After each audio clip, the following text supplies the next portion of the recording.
Welcome, welcome. Thank you so very much for tuning in to Just Enough Spice, where we talk about ways to strive for better.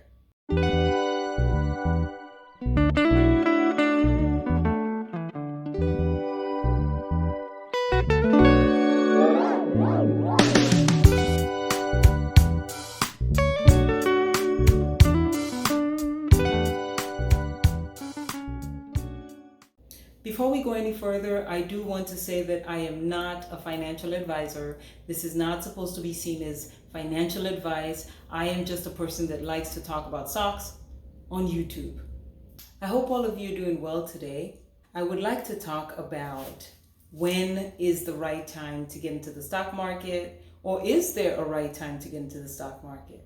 So I was talking to a friend of mine a few days ago, and we were talking about whatever women talk about, and she asked me a question. Well, when do you think is the right time to get into the stock market?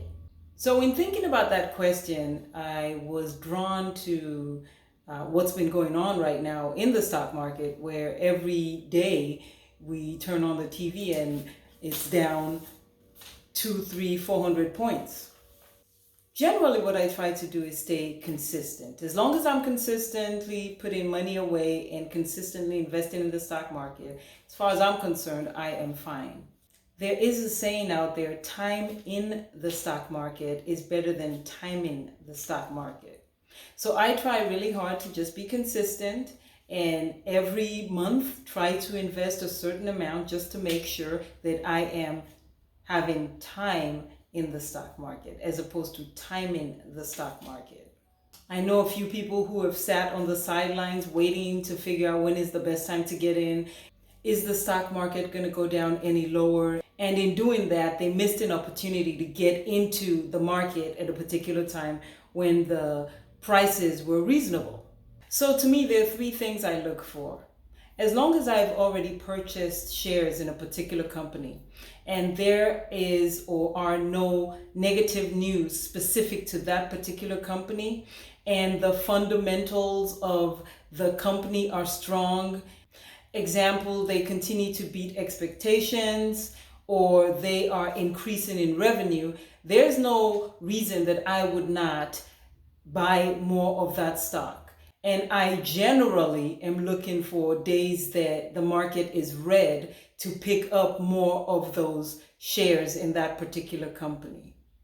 So for example, let's say that I purchased some shares from a particular company on the stock market and I paid $100 for each of the shares and I bought 10. So I paid $1,000 for those shares. And let's say for some reason today I look at the market and it seems like they are selling right now at $75 a share. So the shares that I have each lost $25. However, there is no specific news with regards to this particular company that would warrant the stock price being so low. I pay attention to the entire stock market, and it seems as though most of the stocks are down or red for the day. And at this point, if the shares that I paid $100 for are now $75, as far as I'm concerned, it's my day to go shopping. Let's say I now buy an additional 10 shares and the total will be roughly about $750. So now I have 20 shares. I have paid $1,750 for my 20 shares. And when we do the calculation, my cost or my average cost per share at this point is $87.50. There is nothing that has happened that makes this company not worth the $100 a share that I paid for before. I was willing to pay the $100 a share at the time that it was going for that amount. So now that I see the $75 a share, nothing significant has happened. There is no negative news for this company. I am going to buy. And so at this point, I have paid $87.50 for each share of my 20 shares that I own in this company. The opposite of this example, let's say that I still have my 10 shares that I bought for $100 a piece and I paid $1,000. Let's say that today it's going for $125 a share. So I want to buy another 10, and I'm going to spend $1,250 for my 10 shares that I'm going to buy at $125 a pop. When we do the cost per share average today with someone buying each share for $125 and they purchase 10, they're going to spend $1,250. I'm going to spend the same amount. However, the cost per average share for me is going to be roughly about $112. And what you do in that scenario, you add the $1,000 that you paid for your initial 10 shares.